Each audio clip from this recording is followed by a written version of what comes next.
Hi, I'm Rachel, and this is my AM reading video for Friday, July 10th, 2020. Though this video might be going up on Saturday instead. I should be getting through this relatively quickly because my brother-in-law is about to pick me up in a couple of hours, and I'll probably be editing this at his house with my sister. I'm banking on my mother's complete disinterest in watching these videos because I'm secretly going to Baltimore for a retirement party for her, and in fact I'm bringing my big computer with me ostensibly to wrap up working on a video that I've been making for her with a bunch of her colleagues and friends and family, submitting things privately, without her knowledge, and we'll be showing it to her tomorrow. But hopefully, because I'll be bringing, my big computer that I do all my video editing on, I can also do a quick edit to this video sometime tonight. Probably after my niece and nephew are asleep. Anyway, because of this kind of positive stress of trying to wrangle a bunch of people to send me, their video clips and, understand the technology and put it together, plus some negative stress, it's been a slower reading week. I just finished my second book of the week. I was hoping to do so either yesterday or early this morning. But the first book I finished this week I talked about last week, and it's the Book of V by Anna Solomon. This is a biblically inspired narrative, also inspired by The Hours by Michael Cunningham, and that it starts with a prototype text, and in this case it's the biblical text of Megillat Esther, or the Book of Esther, and then we go into the much more recent present and past to talk about two women's stories who correlate to two women from the Esther story. The first woman is a 1970s senator's wife, and she correlates to Vashti, who is the first wife of King Ahasuerus, who is kicked out because she won't dance naked for his men, and that's more or less why V from the 70s is kicked out as well.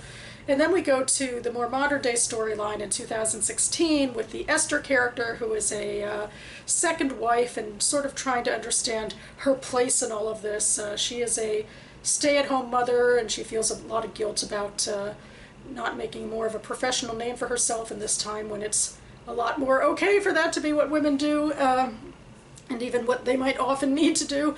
And there's also commentary on the Trump presidential run, which reads more like a farce. It seems almost like we're living in a utopian time in 2016, and mostly just trying to come up against sexism where it crops up. And one place it crops up in the future Esther or Lily's storyline is in the story of Esther.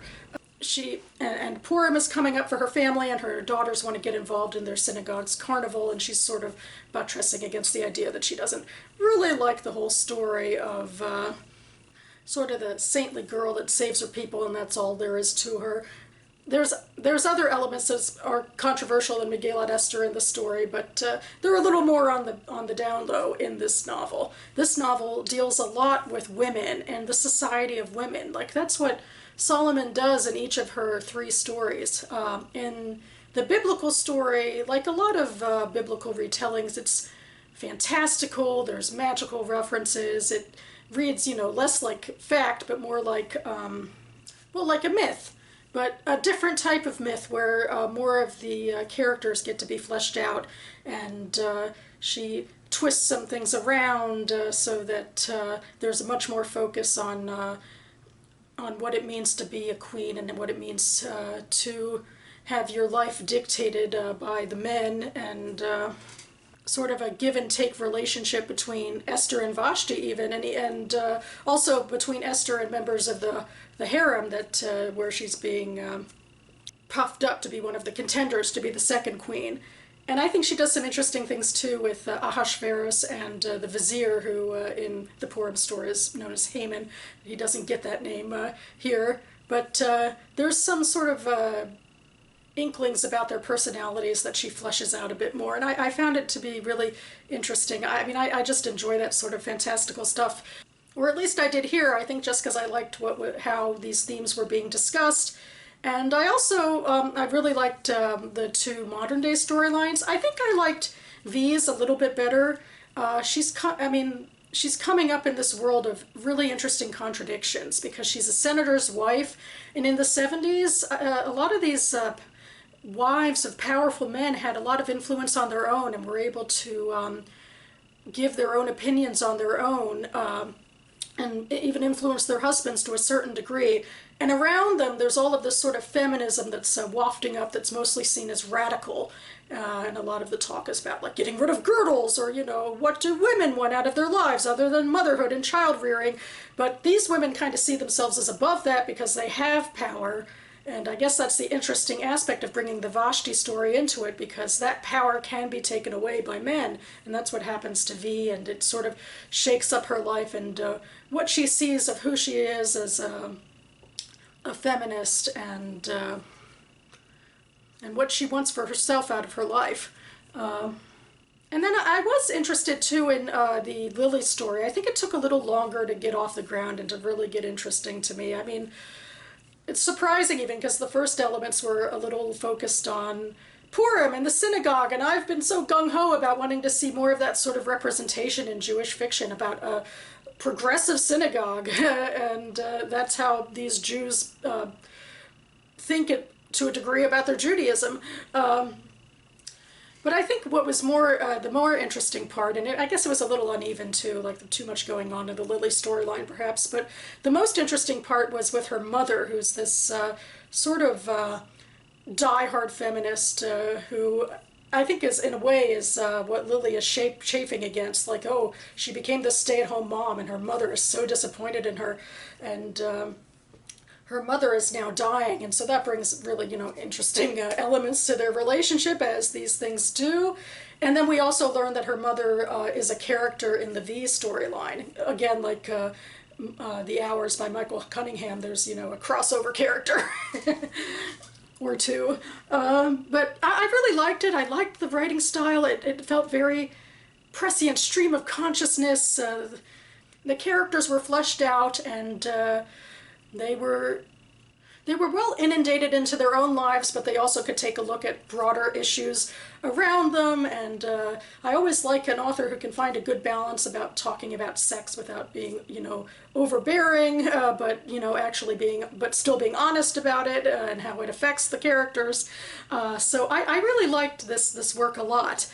And I think this would probably be the one. I haven't read a lot of 2020 releases, but of the ones I've read so far, I would consider nominating this one for fiction in the Goodreads Choice Awards, although some people are saying it's historical fiction, I guess because of the 70s storyline, I'm assuming. Maybe not the biblical storyline, I'm assuming.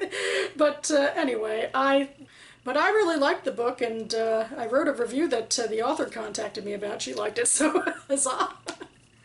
And then this is the book I just finished this afternoon. It's Goldilocks by Laura Lam, and this is adult science fiction. Perhaps my first adult science fiction of the year, probably. I've been so heavy on fiction and general fiction and nonfiction, but I think this time last year is also when I started getting ramped up, like in the summer. Okay, I gotta read some 2020 releases in sci-fi and fantasy because I'm thinking of the Goodreads Choice Awards and wanting to have options for what to vote for. I mean, I mostly read backlist, but I want to read a little bit of, you know, the new releases. But anyway, this book takes place in the near future. The Earth is more ravaged by climate change issues. There's massive wildfires and, you know, hurricanes and pandemics. This is the sort of thing I don't think Laura Lam could have known about. It would be so prescient right now, but so you have it. And another thing that seems to be bleeding over is right-wing governments and sort of a restriction on the freedoms of women. We see them sort of, especially in America, being cajoled and out of the workforce a lot of the time and kept out of significant positions and that sort of thing. And against that backdrop, we do have some space exploration going on. We found a probably habitable exoplanet, and created a device that, you can travel light years in a spaceship to get to it, before in less than one generation, which is pretty awesome. And this corporate company headed by a billionaire woman named Valerie Black, they're pinged to build the spaceship and are expecting to be the ones to travel to this planet Cavendish to set things up there. But then the American government pulls it back and gives it to another company and a bunch of male astronauts and all that. So we have this crew of 5 women that were supposed to be on the ship, the Atlanta, and then they're pushed off, and they decide, screw that, and they steal the ship in the middle of the night, and they go anyway. And that's a bit of fun. That's a fun way to start a story out like this. That being said, all is not what it seems. We aren't just cavorting into a feminist utopia. We find out that the billionaire Valerie, who's in charge of this, has some secrets down her sleeves about what her real plans might be. Don't want to give away too much, but there's questions in here basically about absolutism, like that even though the Earth has a lot of problems, how far do you go to rectify them, and how far do you have the right to go? And if you're on a ship and your commander is doing things you don't like, what do you do then? Because our protagonist is Valerie's adopted daughter, who is a botanist. Her name is Naomi Lovelace. I think Lam is perhaps a little on the nose with, she writes a lot about science, and she obviously, loves all of this stuff. And Naomi is someone who's kind of trying to find her own way, but, she's the adopted daughter of this megalomaniac woman who has a company where they build AI and build this ship and so forth. And she also got herself into a brief marriage with another man who's, a bit full of himself and like manned a mission to Mars and, is trying to eat up that fame. And so she's having a lot of trouble trying to find herself, especially since, she has always wanted to be an astronaut, but as a woman, she's being pushed out of a lot of that stuff. So she's our point of view, and her major personal struggle is, I guess, that she's always sort of been under Valerie's thumb and kind of loved her and idolized her, but what happens when Valerie does things she doesn't quite like? I really like a more personal take like that, I'm so glad that we're talking about scientific issues as well, and I get to go up into space on a spaceship. That's what I wanted. But I'm glad that there's internal character drama issues as well. Even if I don't necessarily think most of the other characters were that fleshed out, but they're secondary characters, so that was more okay for them to not be as three-dimensional. I do think some of the broader world building, I didn't necessarily buy it. I guess I just wish I had more perspective of the broader world, because Valerie held so much power, and to a certain degree I respect that. She's a billionaire corporate person, so they hold a lot of power anyway. But just the stakes of the book, it kind of felt simplistic to a certain degree, and I was thinking of the Planetfall series by Emma Newman and how she gives us such a comprehensive look at all of the cultural and political, or a lot of the cultural and political aspects of the world, so that it feels much bigger and much more comprehensive and much more real in a way. And this is also me probably saying that that's why I enjoy a series more than a standalone anyway, because I think I go into science fiction and fantasy for the Maximus storytelling, and I want, the world to feel big enough. So, yeah, I feel like some of the plot points were a little but overall I did enjoy it a lot. I liked the character interaction, particularly between Naomi and Valerie, and I enjoyed, learning a little bit about the science insofar as I understand science, and I had a bit of fun with this one, and I'm really glad I read it. But next on the docket, I think I have to bring myself down to earth with something that won't be fun in dealing with big topics. At least I don't think so, because it's Paradise by Toni Morrison, and this is her 6th published novel, which I'm reading for Toni Morrison 2020. It was started by Hannah at Hannah's Books, and it challenges us to read one Toni Morrison novel a month in 2020. So I'm on to this one, and I believe I read the back of the book like in a recent book haul, and And this is a book about how racism affects black communities. And I think there's even some violence that will happen to a female community done by a patriarchal community. So that's the basis of what I'm expecting from this book, and then I assume, as always, that Morrison will go in much deeper into the physical and emotional toll of racism and what it means for black people in America to live their lives in 20th century America. I believe this one is relatively contemporary to when she wrote it in the 90s, but I guess I will have to wait and see.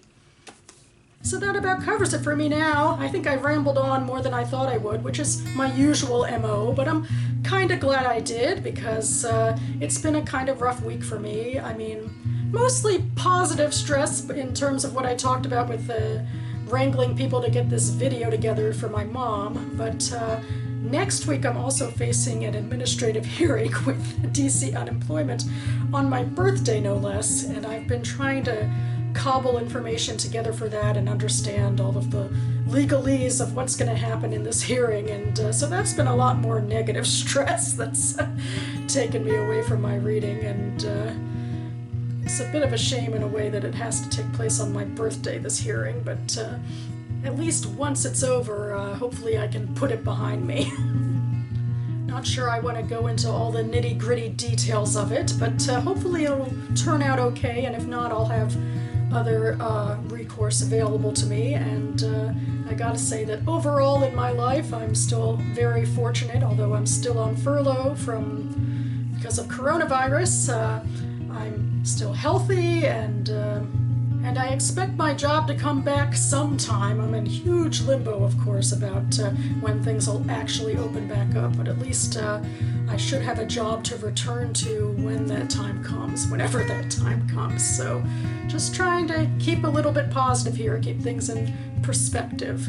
And speaking of my birthday, I figure I'll do a special page 112 tag then and post it then or the next day, so stay tuned. In the meantime, hope you all have great weekends. Thanks so much for watching, everyone, and I'll see you next time.